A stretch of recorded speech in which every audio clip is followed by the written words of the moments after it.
I'd like John Constantelos to come forward and offer his thoughts on the conference. And while he's coming, let me just tell you, today is Children's Change for Change. And I'll talk about the rest later.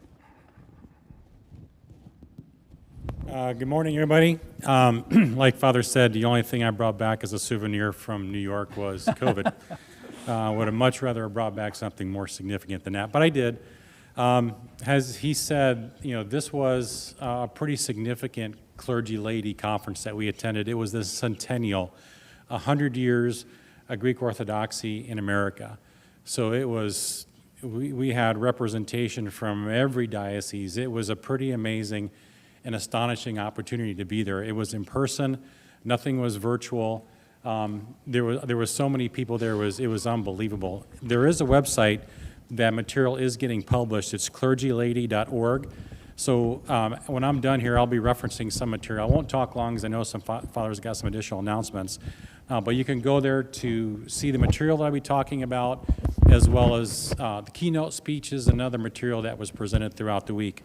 The one big theme that you could take away, that we took away from that week, and it started from that Saturday all the way through July 4th, and we came back that following Friday, was there so much alignment to what was going on in the clergy laity to what we're doing as a parish with our strategic plan. Everything that we heard, everything that we saw had tie-ins back to what we're doing here, whether it's the youth, whether it's building a new church, whether it's trying to sustain the gains that we've got. Many parishes that I talked to from Saturday all the way through the day we left are like us. We are in a very fortunate situation in the RTP area where we're dealing with growth, trying to understand how do we position ourselves to handle what's happening in our environment. All the folks moving in, I mean, there's a lot of new folks that I've seen today over the last few weeks that other parishes are not as fortunate. I was talking to one that they were over 1,000 families, and they're down now below 300. And it's not that they're in an area where growth is there. They've got a lot of folks that are retiring and moving down to Florida and the Southeast states, and that's what's coming to us. So there are a lot of parishes that are dealing with the exact opposite. They had a very large parish, and now they're trying to figure out how do they keep going with what they've got. Where we are trying to figure out how do we grow to maintain what we've got and to be able to partner with St. Barbara so that the two of our communities can serve the Orthodox Christian community in our area most effectively. So let me just touch on a few of the things that we talked about every single day. So Saturday was pretty much signing up, getting our placards, getting our name tags, but a lot of socialization with other priests and other communities to start to connect what are we alike and what are we different. And I know we're looking for a second priest, so I didn't set up a tent that says job for hire. But there is an Orthodox job site that's out there that we could post for a second priest. But a lot of folks are in the same position that we're in. They're looking for a second priest. Their priest is in the process of working themselves through retirement. They've got some youth that they've got to address. So we are in the same boat as many, many other parishes that are out there. But that Saturday was for me, and I know for Lisa that went, my wife, it was instrumental to get to meet and see folks from everywhere from California to the northern U.S. to Alaska to Florida, you name it. We met them all. On Sunday, that was a big day. We had a divine liturgy at the cathedral in Midtown. There was so many folks that were there that we ended up watching it remotely. Just from a safety perspective, and plus just to get back and forth was very, very difficult. Later on that afternoon, the Centennial Exhibit had opened where 100 years of Orthodoxy was on display. And it was amazing. They actually had a Bible that survived 9/11. It was charred and burnt, but it was there, along with other memorabilia that over the last 100 years, and I wish y'all could have seen it. They took it down as quickly as they put it up after the last day, so I didn't get a chance to go back and take a lot of pictures. But it was really impressive to see what the Greek Orthodox community in America has done. It is astonishing, and I wish you all could have seen it. There is a book that's coming. So we bought like an ad for our church in the book, It's going to be coming in the November timeframe, so that as soon as it gets to church here, we will make it available for anybody who wants to check it out and take a look at it, see it here. We'll have it somewhere either in the library or in the fellowship hall. I also understand they may be making some parts of it available online on the Greek Orthodox Diocese website, so we'll provide links for that when it becomes available. That's also that same Sunday is when the exhibitor hall was opened. We met so many folks that either want to do iconography, that want to help build a church. Now, we already know George Pappas and his group are already doing it. He was there. I got a chance to spend some time with him. What was instrumental in that vendor exhibit were all the organizations representing the youth, programs, and I'll talk about that here in just a second. Material. We walked back. We almost had to buy a suitcase to bring back all the material that we had, that we're going to be sharing with the community. So, Shay, when I take a look at things from the Sunday school perspective that Lisa brought back, or I know that Vicky's back with, getting ready for the coffee hour and counting money. But some of the things that tie into stewardship with the things that she's leading with the strategic plan, the growth of youth. So much material, like I said, we almost had to bring back a whole new suitcase. And then also the building committee, folks that want to be a part of the growth of this organization or the growth of this community and contribute what their offerings are. And so I hooked up George with a lot of folks. Now, he had a pretty large booth in the front corner, so there was a lot of folks that were coming up to him. We also brought back a map of, I think it was Greece and part of the Mediterranean, that had, in Greek, so I couldn't, and don't tell my parents, which are probably watching this video, couldn't read all of my Greek, but I will catch up. They had every single saint and the city that they came from on that map. And so we're going to try and frame that and bring it in and get another copy of it because it's pretty amazing. Then Monday, pretty big day, that was July 4th. That was a consecration of St. Nicholas. That was an absolutely amazing experience to be there in person at the site where 9/11 happened, that huge tragedy, and now the consecration, the last thing that was happening as a result of 9/11. The amount of people that were there were amazing. It was huge. Seating was everywhere on the outside. We met so many folks. To watch the procession, to watch the relics being put into the altar, to be sealed with wax, to have the doors knocked, to do the processions around the church was amazing. To have His Eminence and all the hierarchy there to do it was a once-in-a-lifetime opportunity. The next time I'll see that, maybe not with that much pomp and circumstance, will be here in 3 years. We'll be doing a consecration of our new church here. We will see a very similar ceremony, so be excited for it because the building committee has got a lot to go for. They can't outdo what happened in New York, I can promise you, but it was an amazing experience to be a part of. It was very long. It was very busy. But like I said, it was a very rewarding experience to see that firsthand. Then afterwards, we took the opportunity to go across the street, literally right across the street, and visited the 9/11 memorials, the fountains that were there, and the museum. If you've not been to that part of New York, now that the chapel or the shrine is there, and you're in New York, I highly recommend you make the visit to St. Nicholas.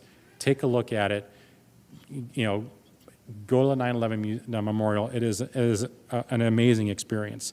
Later on that afternoon, we had a July 4th luncheon for everybody that was participating in a clergy laity. Shortly thereafter, we had the official opening of the clergy laity with the keynote from His Eminence. That's also available online. I suggest that you listen to it. It's not very long, but that kicked off the ceremonies. And then we were free that evening to do what we wanted to do rather than having orchestrated events every night. So a few of us went over to the New Jersey side of the river to a restaurant called Milos. It's a Greek fish house that had the most beautiful view of the New York skyline you've ever seen. And it was on July 4th. So we got to sit in the restaurant, enjoy some great food, and watch 3 different fireworks festivities across the New York skyline. I took some pictures of that, and I could show it to you if you guys want to hook up with me in the back, but it was absolutely an amazing experience to see that and to be part of the consecration in the morning, the celebration of our Independence Day that evening. What a day the July 4th was. I can't explain how wonderful it was. So Tuesday kind of kicked off everything going on from the clergy laity. And I'm going to run through a few things here really quick, because I said I could talk about this all day. The biggest session, there was 2 big sessions I attended on Tuesday. One of the biggest ones was called the Agencies of the Assemblies of Bishops. So that is a group that's got all these agencies that are ever expanding to create and serve the faithful of the Orthodox presidency in the United States. Over the last several years, these agencies have confronted head-on natural disasters, worldwide pandemic, and even an invasion of one Orthodox country into another. What we learned was how the Assembly and its agencies are meeting the needs and how we can get involved. And some of the agencies, and there's many, so if you go to the Greek Orthodox Archdiocese of America's website, you will see, if you Google or if you search on there the Assemblies of Bishops, you're going to see numerous agencies. Only a handful talk to us. Most notably was the Orthodox Christian Association of Medicine, Psychology, and Religion. So they talk about how do they support from that side of our religion. You know, people do have, you know, issues that they need help with. That's what that group is part of. Orthodox Christian Fellowship also gave a presentation. Orthodox Christian Mission Center also gave a presentation, as well as the Orthodox Christian Network gave a presentation. A big presentation that was also given was the Orthodox Christian Prison Ministry. They gave very significant or very pointed examples of how challenging it is to get into prisons and do the ministries, but also some of the rewarding things that they were able to pull out of it. But one that is very, very new, and most of us have not heard of it, that just started this year for the first time in Pittsburgh. You've heard of the Peace Corps.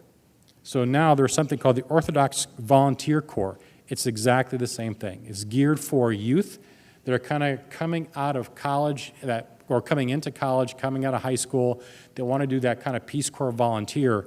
And so this group is starting off in Pittsburgh. There's, I think, 16 kids that are in this, and they're living in the house, and each one of them has an organization that they're working with in the Pittsburgh area, whether it's a homeless, a soup kitchen, or whatever, and that's what they're doing. And so this is their first year they're doing it. They've got volunteers for the next session. There's a lot of information on the Orthodox Diocese website. I highly recommend you take a look at it. But from a youth perspective, as we bring on our second priest and talk about that, this is one of the things that a lot of the parishes are starting to focus on. The other big session that afternoon, which was a big one, was called Lessons of a Lockdown. So if you're ever going to want to see a group of people polarized left or right with how technology impacts a parish, this was a session to be in. So it starts off as Christianity faces unprecedented challenges and a constant decreasing population. How technology is applied to the parish life should take a holistic approach.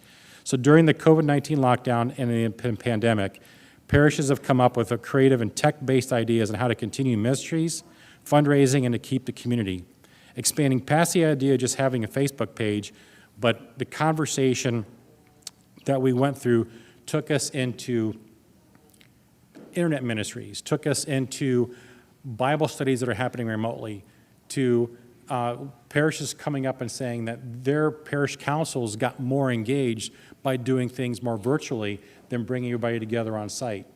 Their Bible studies some parishes did Bible studies virtually, and then one time a month, bring everybody together for a potluck.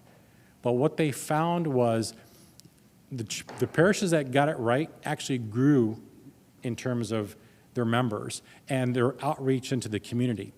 We talked to several parishes that totally abolished it, shut down everything, took down their video presence, took down their internet presence, and they lost members. They started to listen to other churches, and so you got a question, and these questions, the ones that we were talking about, was that the right approach, or was there an underlying root cause on why you were having attendance issues? Was it because you were having more internet ministries? You can't take communion over the internet, we all know that. But how do you reach out to connect to folks and still be able to figure out a way to bring them back in and keep them connected? We ran over. It was that much of a discussion, and it bled over into some of the other roundtables that went on that afternoon, which we talked about everything from Sunday school to technology offerings that the Go Arch has, that they offer their B2B series. They offer their own customer relations management tool for maintaining addresses. The free services that the Archdiocese offers in terms of software and technology is pretty significant. And I'm working through the parish council to help to bring on board those as many as we can. On Wednesday, 2 other big sessions that took place, something called planned giving. That is an unforgotten component of stewardship that we learned about, that talked about not just giving of your time and your financial opportunities, but when you're planning out your estate, when you're going through retirement or whatever, what does that mean? It was a very, very significant presentation from a lot of the parishes and leadership talking about how do you include that in your stewardship program to take advantage of folks in your community that want to give beyond what they do today. So working with the Stewardship Planning Committee, I'll be talking more about that with Francis and with Vicki. The other big one that we talked about was Orthodox Family. And that is, the family is the core of our parishes. So what we talked about were the tools the Archdiocese has to help minister the entire family, how singular ministries can be merged or combined in order to cover the life of the faithful parishioners from cradle to grave. 3 key messages came out of that. One, it's imperative to start children early, and I see tons of them today, even though we have a low presence here today, a lot of kids. Start early in the church. Attendance in Sunday school is critical. Shay, you know this more than anybody, right? So many folks do. Teens and young adults easily fall away and draw from society and the world. So the mission number 3 for us is we have to be ready and prepared to explain the church's view in contrast to the world's view. That discussion was another conversation that just kept on going on and went into a round table. How we bring, and I've got 2 daughters that have graduated, so what do we do as a community to bring on and retain that young adult? They come through Sunday school, they have all these programs. What happens when they get into college? And we kind of forget about them. We try to reach out to them. What happens when they become young adults and they start getting jobs? What do we do to help bring them on board? And I see a lot of folks here today that are in that same situation. It was an amazing conversation. I wish I could have recorded it. I wish they would have, and I believe they videotaped it, and those, or videotaped, that kind of sets my, kind of frames my age, right? So they digitally recorded, I should say, and try to get those things on YouTube so folks can see it, because it was empowering. We walked away thinking there's so many things that we want to do, there's just not enough of us to do it. And so, like I said, it was just absolutely an amazing experience. Then that night, they took us to the Met Museum. They bussed us over there, and they had a choir sing in front of His Eminence and a bunch of others. There was some light meals presented, but they also gave us the opportunity to look at Greek and Byzantine artwork, as well as other parts of the museum, including some of the Egyptian stuff, privately, which was wonderful, rather than being there with a mob of people. Then Thursday, really quick, we had a plenary session where reports were given from all the ministries, from finance to youth to Greek school, you name it. And then a very long question and answer session afterwards. There was a motion that was made at the plenary session, and that is to move the clergy laity earlier in the year, because we did it July 4th, which is traditionally when it happens. What was requested was to move it earlier so that if we're talking about how important the youth is, they should be a part of the clergy laity in some way, shape, or form. At that time, there were 6 major youth camps going on across the U.S. There was I forgot the place that's in Greece it happens. The Onion Village was also going on. So we couldn't bring in the youth. So the motion was made and approved to figure out a date earlier in the year before people all abandon their houses and lock up and go to Greece, take their vacations, and the kids go off to do their camps, to do it earlier in the year. So that was that was the biggest motion that was made for the entire time. Lastly, and I'll close, and Father, I'll give this over to you. My summary is huge focus on youth, huge focus on growth for the parishes that are in that situation like us. How do we leverage technology appropriately so we don't abandon folks and say you're just going to attend church remotely forever, but still bring them here on site, but then also reach out to the shut-ins and the people that really need to have that. It was just an amazing experience. an absolutely amazing experience to be there for the July 4th, the consecration. It's very difficult to explain. The biggest thing I think we should do as a parish council when we put together our budget for next year is figure out how to bring more people to that conference. A lot of churches in the area, St. Nectarios at Charlotte, brought, I think, 8 people. Some that were funded from their parish council or from the parish budget, but some also did it on their own dime. And that shows their commitment to this. But that's like, in closing, huge focus on youth, great experience, budget from our people next year. Thank you, everybody. Appreciate it. Father? Thank you so much, John. Yep.